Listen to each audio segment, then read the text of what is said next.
Assalamualaikum warahmatullahi wabarakatuh. Salam dan bahagia Bapak Ibu calon guru penggerak. Perkenalkan, nama saya Fitrika Yustarina, calon guru penggerak angkatan 8 dari SD Negeri 15 Pakasai, Kota Pariaman, Provinsi Sumatera Barat. Pada kesempatan ini, saya akan memaparkan tentang kesimpulan dan refleksi pemikiran Ki Hajar Dewantara. Modul 1.1 Koneksi antar materi. Sebelum saya memaparkan kesimpulan dan refleksi pemikiran Ki Hajar Dewantara tentang filosofi pendidikan, ada beberapa kegiatan yang telah saya lakukan, baik itu secara virtual maupun secara mandiri. Kesimpulan pemikiran Ki Hajar Dewantara tentang filosofi pendidikan. Yang pertama, kita mulai dari pendidikan pada masa kolonial, di mana pada tahun 1854 Bupati menginisiasi pendirian sekolah kabupaten yang hanya mendidik calon pegawai yang diikuti oleh kalangan tertentu. Yang kedua, pada tahun 1854 berdirinya Sekolah Bumi Putra yang terdiri dari 3 kelas. Rakyat hanya diajarkan membaca, menulis, dan menghitung seperlunya. Yang ketiga, pada tahun 1922, Ki Hajar Dewantara, Bapak Pendidikan Indonesia, mempelopori berdirinya Taman Siswa di Yogyakarta, di mana terjadi perubahan pendidikan di Indonesia. Taman siswa ini didirikan sebagai gerbang kemerdekaan dan kebebasan bangsa. Pada taman siswa diadakan 2 kelompok. Kelompok yang pertama yaitu kelompok anak yang kita kenal dengan Porklas untuk kelas 1, 2, dan 3. Dan kelompok yang kedua dinamakan Lager School atau Taman Muda untuk kelas 4 dan sampai kelas 7. Metode pembelajaran yang digunakannya Montessori, Froebel, dan taman siswa. Kesimpulan yang keenam, Ki Hajar Dewantara membedakan antara pendidikan dan pengajaran. Pengajaran bagian dari pendidikan. Pengajaran adalah proses pendidikan dalam memberi ilmu yang berfaedah untuk kecakapan hidup anak secara lahir dan batin. Sedangkan pendidikan adalah segala upaya yang dilakukan untuk menuntun segala kodrat yang ada pada anak untuk mencapai keselamatan dan kebahagiaan yang setinggi-tingginya baik sebagai manusia maupun sebagai anggota masyarakat.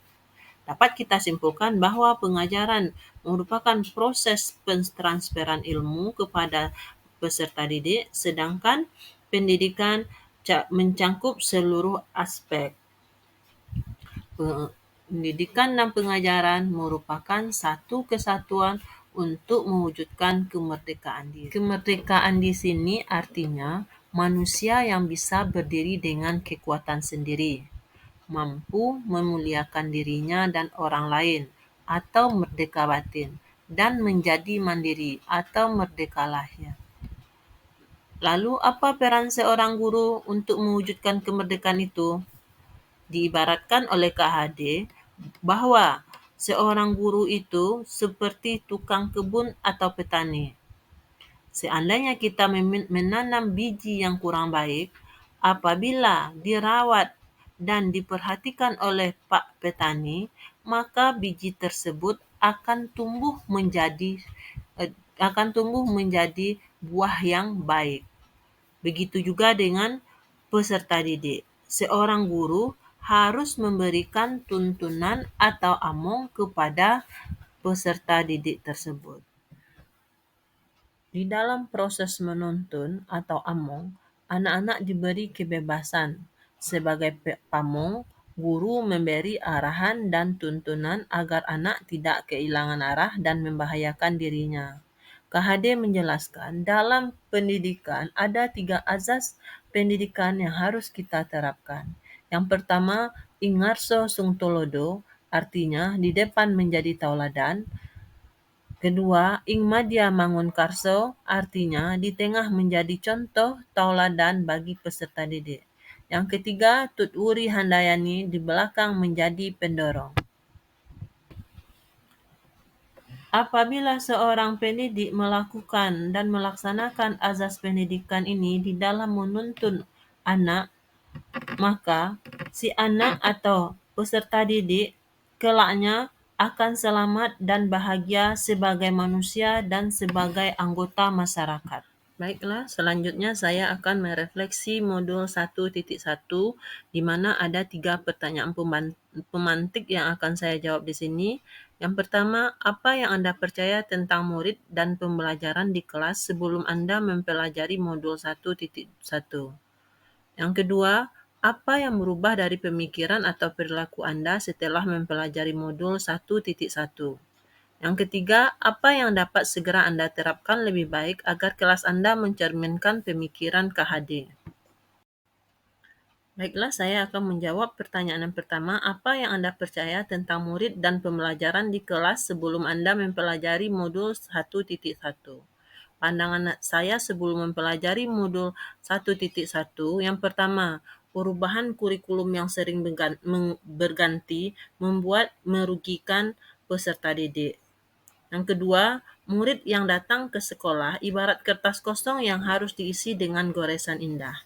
Yang ketiga, murid pintar adalah murid yang bisa menyelesaikan pelajaran dengan nilai yang bagus, hanya kognitifnya saja.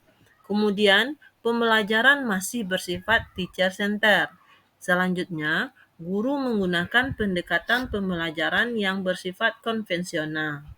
Dan pandangan yang berikutnya, keberhasilan peserta didik hanya dapat diukur dari KKM saja. Pertanyaan yang kedua, apa yang berubah dari pemikiran atau perilaku setelah mempelajari 1.1? Setelah saya membaca dan mempelajari modul 1.1, ada beberapa hal yang awalnya saya pikir tidak sesuai dengan kenyataan yang seharusnya. Yang pertama, saya menyatakan tadi sebelum saya mempelajari ini, mengatakan bahwa kurikulum itu, pergantian kurikulum akan merugikan peserta didik. Ternyata, kurikulum berubah atau berganti memang seharusnya karena sesuai dengan tuntutan zaman dan perkembangan iptek. Hal ini sejalan dengan pemikiran KHD, didiklah anak-anakmu sesuai dengan tuntutan alam dan tuntutan zaman. Perubahan pemikiran dan perilaku saya yang kedua menyatakan bahwa murid yang datang ke sekolah ibarat kertas kosong atau tabula rasa yang harus diisi dengan goresan indah sesuai dengan teori Locke pada abad 17. Teori ini menyatakan bahwa peserta didik seperti kertas kosong yang belum terisi oleh apapun, dan guru sebagai orang yang mengisi kertas kosong itu. Guru adalah orang yang paling tahu tentang apa yang baik atau tidak baik bagi peserta didik. Setelah saya mempelajari semuanya, ternyata anak bukanlah tabula rasa atau kertas kosong yang bisa digambar sesuai dengan keinginan orang dewasa atau guru. KHD menyatakan anak terlahir dengan kekuatan kodrat yang masih samar-samar. Tujuan pendidikan adalah menuntun dan membantu anak untuk menebalkan garis-garis samar tersebut. Pertanyaan dari refleksi yang ketiga yaitu, apa yang dapat segera Anda terapkan lebih baik agar kelas Anda mencerminkan pemikiran KHD?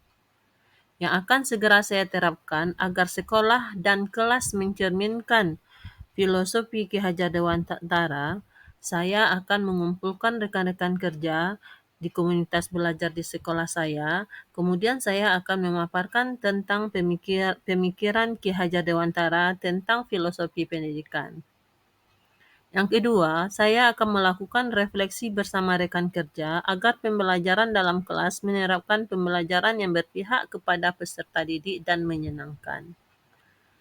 Dan yang ketiga, menerapkan serta menganjurkan rekan kerja mengutamakan aspek budi pekerti dalam dalam melakukan pendidikan dan pengajaran di dalam kelas maupun di luar kelas.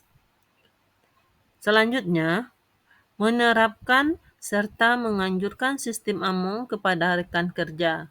Pendidikan bukan menuntut, tapi pendidikan adalah menuntun.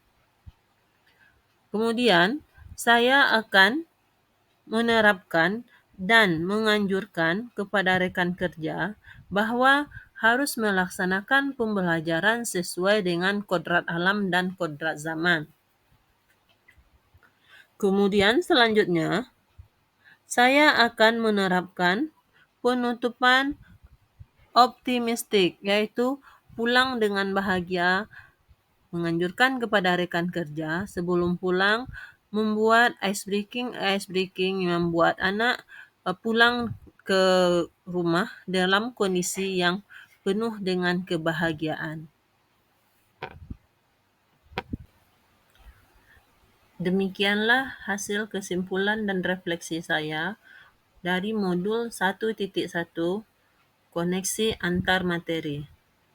Saya ucapkan terima kasih, semoga bermanfaat. Assalamualaikum warahmatullahi wabarakatuh.